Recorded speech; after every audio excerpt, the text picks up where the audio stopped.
Motherhood is challenging and rewarding, and it's time we discuss the truth about motherhood, our own feelings and desires, why we mom shame, and how we can start standing together. Motherhood is a lifetime of different phases, all while we are expected to manage the weight of life. It's time for us moms to not only help each other by giving a hand, but push each other to explore ourselves on our deepest levels. Welcome to the Mom Still Standing podcast. I'm your mom friend and host, Danielle Lewis. Each week, we will chat with a beautiful mom who is navigating motherhood and life in a special way. My goal, moms, is for us to understand we are more alike than we are different and that we shouldn't mom alone. So join us as we celebrate and honor motherhood. Now go grab your favorite beverage and let's dive in. Hey, mom friends. Welcome back to another episode of the Mom Still Standing podcast. This episode is actually a very informative episode, but it's also a topic that I believe, and I think my guests would agree, that we don't discuss enough. There's a lot of shame around it. So today we're actually going to be talking about domestic violence. And I have with me today Joy Forrest. She is the founder of Called to Peace Ministries. Welcome, Joy. Thank you, Danielle. Glad to be here. So let's just jump right in, and we'll first start with a little bit about your story. You are, thank God, a domestic violence survivor. And because of that, you are also a domestic violence advocate. Just tell us briefly about your story and how you became an advocate, which I know it's because of your own experience with domestic violence.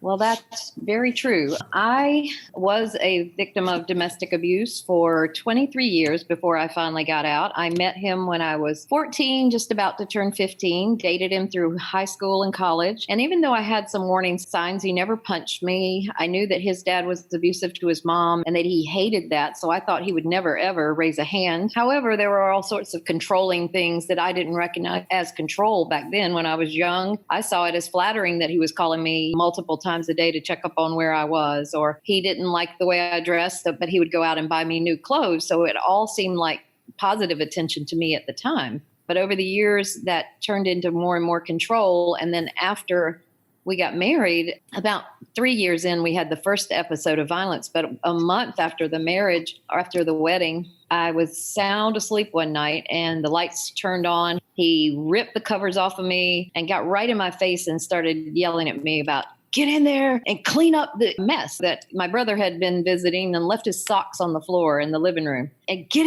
in there and clean up your brother's mess. And it scared me. So that was the first time I was ever afraid of him. And so what we know about domestic abuse is that it's progressive over time. And that's exactly what happened with me. 2 years later, or maybe 3 years later, I actually had a knife at my neck one night. That kind of thing didn't happen very often. So I never, ever...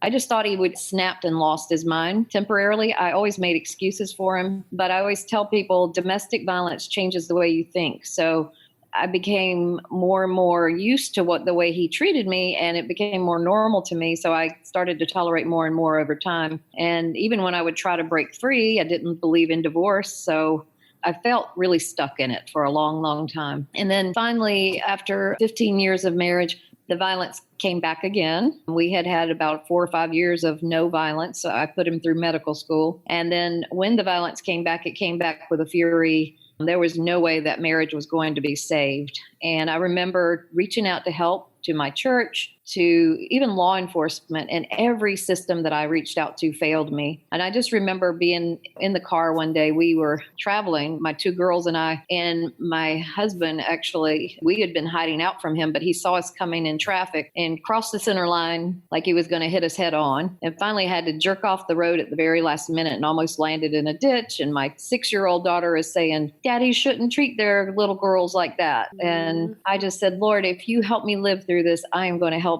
women who are in this situation," because it just seemed like no matter what I did, nothing happened. I had him arrested, but they didn't arrest him. They just put a little note on his door, and he never spent any time in jail. He never had any consequences. My church didn't get it. They believed him over me almost. And reaching out for help into multiple sources and never being able to find anybody who knew how to help was very frustrating to me. And I thought, this isn't right. And I knew even back then, before I got out, that I wanted to help others when I finally did get out. And so God sure made that happen. After I came back to North Carolina, which is where I grew up, within about a year, I was already helping people. And then I ended up working at a domestic violence shelter for a while, and God called me to seminary, ended up doing biblical counseling and working in a church that was telling women they had to submit to men who were being abusive to them. So that really put a fire in me, and I knew that I wanted to do something to help change that too. And so that kind of was the very, very nutshell version of how we got started at Call to Peace. But in 2015, we founded Call to Peace Ministries to help women, especially women of faith, because a lot of times churches will send women back or they don't know how to handle it. When we started, nobody was listening. It seems now that the Me Too movement or something has woken up the church. So we are seeing that begin to change, and I'm so grateful for that. Yes. And if you want to know more about Joy's story, she does have a book. It's called Call to Peace, A Survivor's Guide to Finding Peace and Healing After Abuse. So that was definitely the abbreviated version. But if you want to know more about her story, feel free to definitely get her book. And so your Call to Peace Ministries has a twofold mission: to provide assistance and counsel to individuals affected by domestic abuse, and to educate organizations and helpers to better respond to these crises through education and mentoring. And so in talking to you over time, I've come to realize just how important both of these are. Absolutely. I feel like we can help all the survivors that come to us. It's just a drop in the bucket. Did you know American Medical Association did a study in the 80s that I took part in? And they said 1 in 3 women in the United States would experience domestic abuse at some point in their life. And I lied on that survey because I didn't want anybody to come and get me and to try to intervene. So we think the numbers could actually be lower than what is reported. And at least 1 in 4 women in the church is a victim of domestic abuse. And we're talking physical abuse. It doesn't have to result in physical injury or be even a physical act in order to be domestic abuse. What we're talking about is this pattern of, I call it domestic terrorism, where somebody is lording it over and oppressing somebody, and they're walking around in fear constantly, walking on eggshells because they're afraid they're going to upset their partner. And nowadays we've started changing the terminology from domestic violence, because that sounds like it's somebody getting punched, to coercive control. And I would have readily admitted that I was being controlled, but I would not have admitted it was abuse. So interesting about the statistics, if I can interject for a second. Last night, I was attending this seminar, and the executive director of the North Carolina Council for Women and Youth Involvement stated that 1 in 3 North Carolina women experience intimate partner sexual violence in their lifetime. And that includes physical violence, rape, sexual violence, and stalking. So that does match up with the statistics that you read. So it's 1 in 3 North Carolina women are experiencing that. And I just was like, wow. I looked around at the room and I was like, maybe, 50 people in the room. And I'm like, okay, so every third woman is possibly experiencing some kind of sexual violence from an intimate partner. And that those numbers are way too high.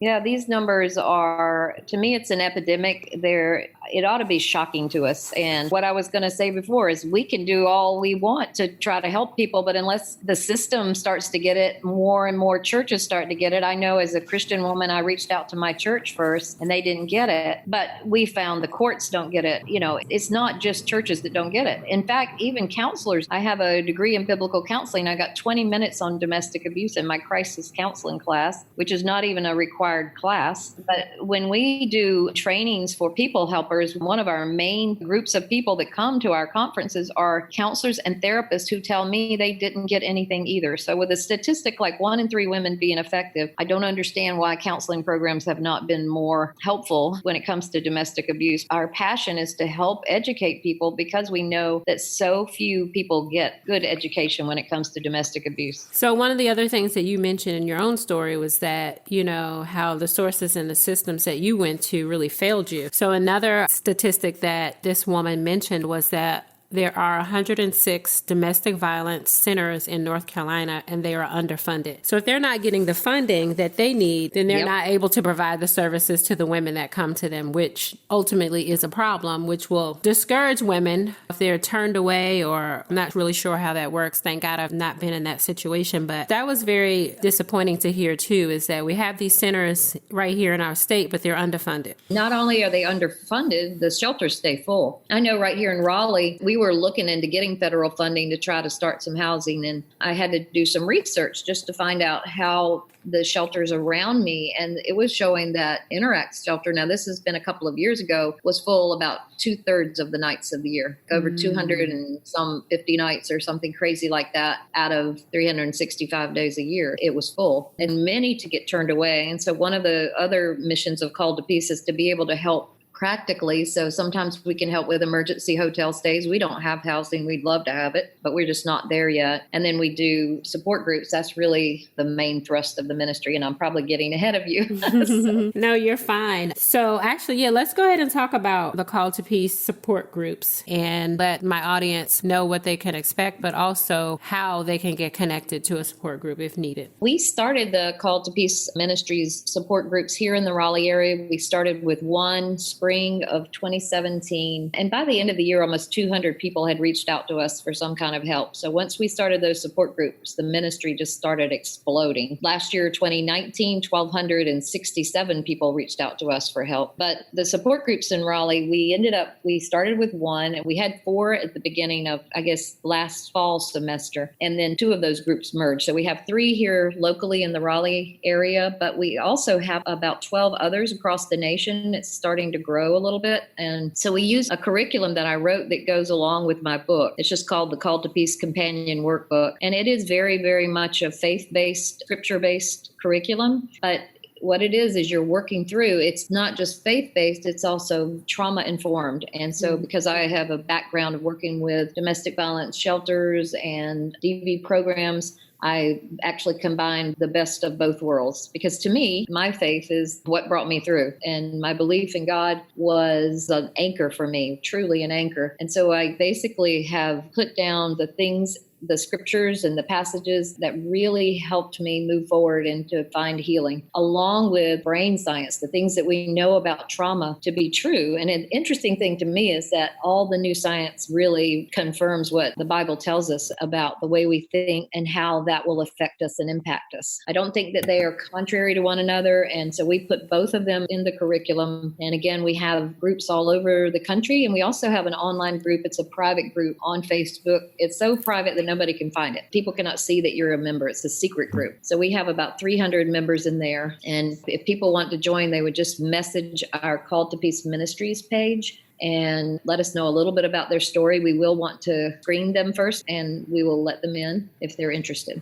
I'm glad that the group is secret, because that's important for many different reasons, because you never know when someone is lurking or trying to find information on if they're getting help or what they're doing. So that's great to know that it is secret. I guess I want to ask, I know it's faith-based, but what if someone is not a believer or a new believer and is just very unsure about connecting with a faith-based support group? What would be your suggestion? Well, we've had people in our groups who are not believers, and they said that it was still helpful to them. It is helpful. Once in a while, I'll break out and say something like, I don't know how anybody could heal without God. I don't mean to, but it's just, that's who I am. I understand. And, yeah, I don't lead the groups anymore locally, but sometimes I'll fill in for one of the leaders. Anyway, it is definitely, we're unashamedly faith-based, but you are welcome to come without it being so. And we do believe the information you will get will still be helpful to you. But we just think that those who have faith, I have just seen over the years that people who have faith do tend to heal more quickly. Absolutely. I would agree with that. So I want to go back to talking about, in your own story, you mentioned that you didn't recognize the signs of control and that you also had warning signs that you had ignored. And then I also want to talk about that most of the time, people think when you reference domestic violence that you're only talking about physical violence. But as you've said, we've seen a rise in really this emotional abuse, this emotional violence that's going on. And I think you termed it coercive control. So I want to talk a little bit about what coercive control is. And I think there is a North Carolina domestic violence definition and what that is. So it's coercive control. So to be coerced is to be forced. So you've got somebody who is oppressing another person. They're lording it over them. I have seen such extreme cases. Like when I worked up at the domestic violence shelter, we had a woman who couldn't even go to the bathroom without her husband following her. I mean, it was crazy. He went everywhere she went. He was her shadow. That is the extreme case of it. And then there are other cases where I had a lot of freedom. My ex-husband was a physician. He was an emergency room doctor. So he would go to hospitals and stay for 3 days. So I had plenty of freedom in between, but there were other things he controlled. It was interesting. I couldn't make any major decisions without him, and sometimes I couldn't make minor decisions without him, depended on what the subject was. So you've got somebody living in fear because by the time it was all over, I ended up filtering every thought through his possible reaction. So, and as a Christian woman, there's a big problem with that because I should be filtering my thoughts through God, right, instead of a man. And that's what ended up happening. How does North Carolina define domestic violence? Okay, so you're asking about the North Carolina law. In North Carolina, they actually do have something that would allude to emotional abuse and coercive control, which says that if somebody has been caused to live in this state of constant fear, I don't have the exact wording in front of me, but it doesn't have to be just physical injury in order to be defined as domestic abuse. The thing about it, though, is that you have to be able to prove it to some extent when you go to court. You can't just go up and say, hey, he's making me afraid. So I urge women, usually this is women, it's a women's issue, or it's actually a man's issue against women for the most part. But anyway, I urge women that we work with to start keeping records. In North Carolina, it's legal to record a conversation as long as you're part of it. So if there's threats and things like that going on, to have recordings you can take and use in court is okay. To keep a journal, but keep it somewhere that nobody can find it. Or I would have women in our group email me things that had happened. So I would keep a file on people on my computer in case something happened to their computer. So you want to have a backup on things like this. If you do get injured, take pictures. If there's some things that are broken in the house, take pictures. Make sure that you keep records of what's going on if you have witnesses. Because when you end up going to court to get a protective order, you're going to need evidence, or you can probably get the initial protective order, which is good for 10 days. He may bring his own attorney and it would get overturned if you don't have any kind of evidence. But it doesn't have to be just physical violence. It can be threats, intimidation, things like that, according to our law here in North Carolina. So I guess my concern with that is that we both know that there is definitely a rise in emotional abuse. And I guess my concern is that there are women that are suffering silently because they don't recognize this as abuse because it's not physical. Right. And I guess that was part of your story as well. It's not just a part of my story. It's a part of the story of most of the women that I work with.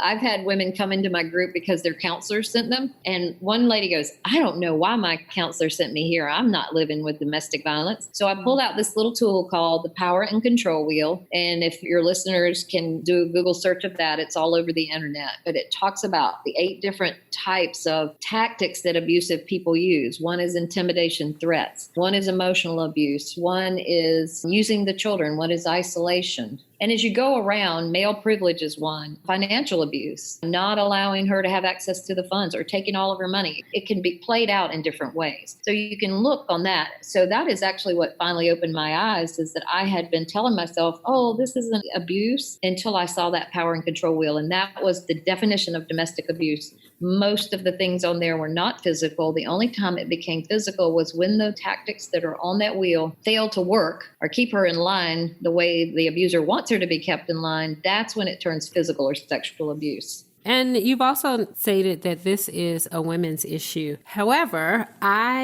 have heard that there tend to be some men that are also, the rise of actually men starting to be abused is becoming more popular. And so I'm wondering if that is, if that's true, or is there some manipulation in here somewhere? I believe there's some manipulation in that. Now, I do believe that there are genuine male victims, but it's the vast minority of what you hear being called abuse. In fact, many of the women I work with, one of the women that I was working with, and she finally ended up getting out. And it was a horrific thing she was going through in her marriage. And her husband checked himself into the shelter telling everybody that he was abused. But in our online support group, we see a lot of that going on. In fact, I know that nowadays there is this backlash. And so what you'll find is that there are men's groups out there who are asking for the statistics to be changed. Because when I was doing this as a community educator for a domestic violence shelter back in 2000 and 2001, it was something like 95% of the victims are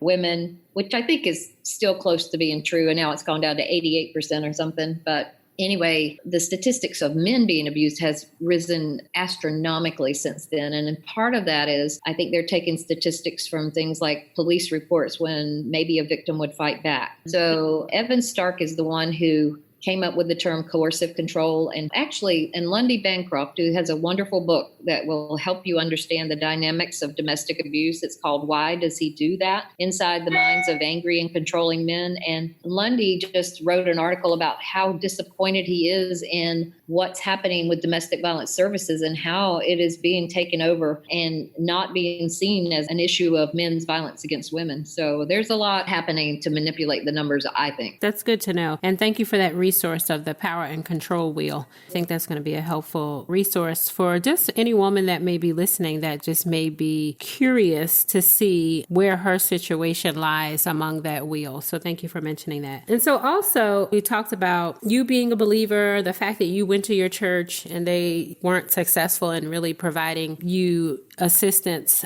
And actually you mentioned that, a lot of the sources and systems that you went to, they failed you. And that's concerning because it could probably make a woman feel very hopeless. And so as we talk about domestic violence within the church and how the church is handling it and how they're not addressing it, I know that Call to Peace is also provide trainings and you have conferences and you're connected with other people who in the faith-based community that are really starting to take this seriously. But what advice would you have for a woman that feels like she dealing with some kind of abuse and she goes to her church and, they're just not helpful, or they offer to give her and her husband marital counseling? And I remember talking to you previously and you said the church looks at this as a mutual marital problem. And so they offer marital counseling, but that's really not the answer. Right. And that's what I believed. As a victim of abuse, I kept thinking we just got to find the right marriage counselor. But when I would go in for counseling, I was afraid to say what was going on in the marriage because I knew I would get it when I got home. So I just sat and listened most of the time. Or if I even said, well, he's a little angry, that didn't go very well. So I couldn't say anything. Or if I would go in, and I would do this quite often, I would try to admit to my role. I would really search myself. Well, maybe if I admit to doing this, I know that wasn't right that I did the other day. And then he would use that as a weapon against me. So we know that marriage counseling doesn't work because it's really not a marital problem. It's an oppression problem. And so the church in the 21st century, we are very, very marriage focused instead of people focused. And I believe Jesus was one who always looked at individuals above institutions. And I think that that's where the heart of the church needs to change. Of course, God hates divorce. I hated every moment of my divorce. But when we look at that passage of scripture that even talks about God hating divorce, it's talking about men were putting away their wives and they were leaving them destitute. And so he was not even talking about the act of divorce as much as the violence against the covenant and what it was doing to the people in the marriage. And so we want to make sure that we're always honoring people above institutions. I had a woman in my ministry who went through a terribly emotionally abusive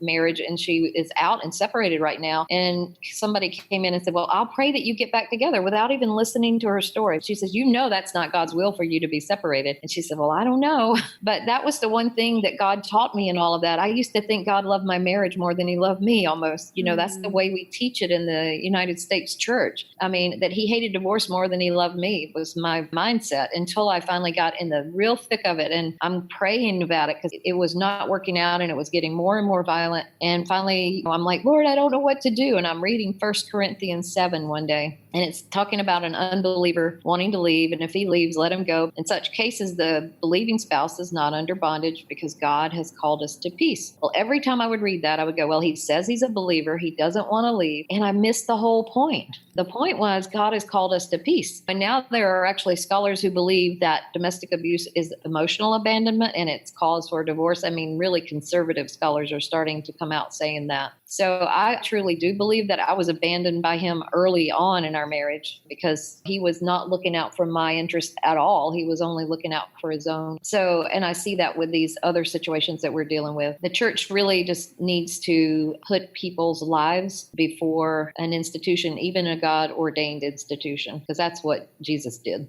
Thank you for that. And I want to go back to something that you mentioned to me about your own healing. Not only was it the truth of God's word, but you had also read this book, Lord, Heal My Hurts by Kay Arthur, and how instrumental that was in helping you to heal. So briefly, can you describe what techniques and what was she describing that really just helped you to just come to this awareness of, wow. Well, it's really interesting. I had actually been a Christian for over 20 years by the time I got a hold of that book. And I had read the Bible multiple times, but I really never learned how to apply it to my life very well. And in this study, she comes out. I remember at the very beginning her talking about, it's based on the book of Jeremiah, and she talks about cisterns that won't hold water. She starts talking about psychology. Now, this is back in I was probably in the early 90s. My dad was a psychologist. And so for me, like, how do you feel about that? And so I just went ahead and believed everything that I was taught, hook, line, and sinker, even when it contradicted the word of God. Like, I think that psychology today has gotten way better because brain science is telling us exactly what the Bible tells us, is that as a man thinks in his heart or as a woman thinks in her heart, so is she. The way we think is going to determine how we feel. And so cognitive behavioral therapy and therapies that talk about changing the way we think, that again is very, very scriptural, are the ones that are finding the most success in the research. So Kay Arthur's study, I remember her talking about the way we think and meditating on the word of God and God's standards versus man's standards. But finally, there was a chapter called How Can I Forgive? And that was exactly what I was thinking. Like, how can I forgive him? It just had gotten so awful. And when I ended up finishing the study, I had started out thinking, hey, Lord, how can I forgive? And at the end, I thought, how can I not? That's how powerful it was. And it was a study through Jeremiah, but also Matthew chapter 18 about the unforgiving servant who was forgiven so much and then failed to forgive somebody who owed him so much less. And so when I was able to forgive, it was like a ton of weight off of my shoulders. I was starting to have physical symptoms, a lot of those cleared up. Forgiveness is so important to our mental well-being. I love the saying that somebody says, unforgiveness is like drinking poison and hoping the other person dies because it destroys us. And one thing I had to learn is that forgiveness does not mean I have to trust or reconcile with this man, because that's what kept throwing me off. I kept thinking I had to reconcile if I forgave. But forgiveness we can freely give. Trust has to be earned. And forgiveness is basically just entrusting that person to God and letting God fight your battles, saying, you know what, I am no longer holding on to my need for revenge. I'm putting it in your hands. Vengeance is mine. I will repay. Romans, I believe, chapter 12 has got a whole lot of good things to say about that. And so I finally was able to put it all in God's hands, and he really did take care of it. But usually what's funny, he didn't really take care of it until I took my hands off. I think he's waiting on us to let go. Yes. Woo, you just said a mouthful, because forgiveness is so important. And a lot of times we don't realize that it's our key to freedom. And it's not so much about the other person, it's really about us. And so I think in situations like yours and other situations, we're so focused on the other person instead of focusing on forgiving and letting God do the work in our hearts that really needs to be done. So thank you for mentioning that. And since you mentioned like forgiveness, and forgiveness doesn't mean that I need to trust this person again, forgiveness doesn't mean that I need to reconcile, I'm wondering, do you happen to know how many couples actually are able to reconcile after true forgiveness and healing has taken place? It is a very low number, actually. I remember that when I worked at the shelter, they used to say only 3 to 5% of men who abuse will ever change. And I think that was spontaneous change. And then now with the batterer or intervention groups, because that is really the best way for somebody who's in this, counseling doesn't usually work very well for these guys. But intervention groups plus counseling plus an accountability partner can help. But even then, the statistics are still well below 50%. Now, whether or not a woman is going to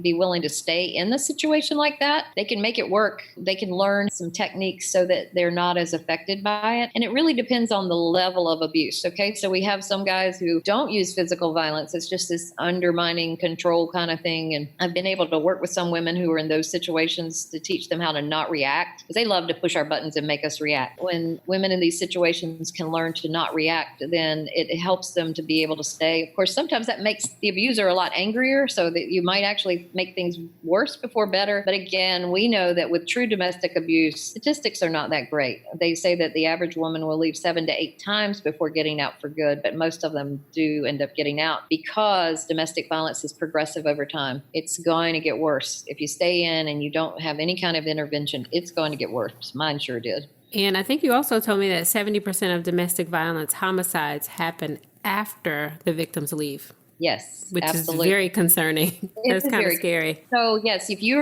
are thinking of leaving, you got to look up a domestic violence safety plan. Go to your local shelters. Safety planning is so important. They've done research to show that people who use a domestic violence advocate are the ones who are much more likely to survive. Right. So there are ways to protect yourself. And I always tell people, if you're in one of these situations, don't say to your husband, hey, I'm leaving you. That actually will endanger you. Even if there's not been any physical violence, it's better for you to just make a plan and to get out without telling them. You can leave them a note, but you don't want to tell them up front because that could endanger you. I've had women who are actually shot after they told their abuser they were going to leave, and there had not been any physical violence. So we want to make sure that we do this in a way that's safe. If you're feeling like there is a potential for danger, you're probably right. So one of the other things I want to talk about is what is good advocacy, because I was really shocked when you told me that good advocates don't tell people what to do. They empower them to make changes. And I'm just thinking about, for those of us that may have a friend or a family member that is in an unhealthy relationship, we're prone to tell them what to do,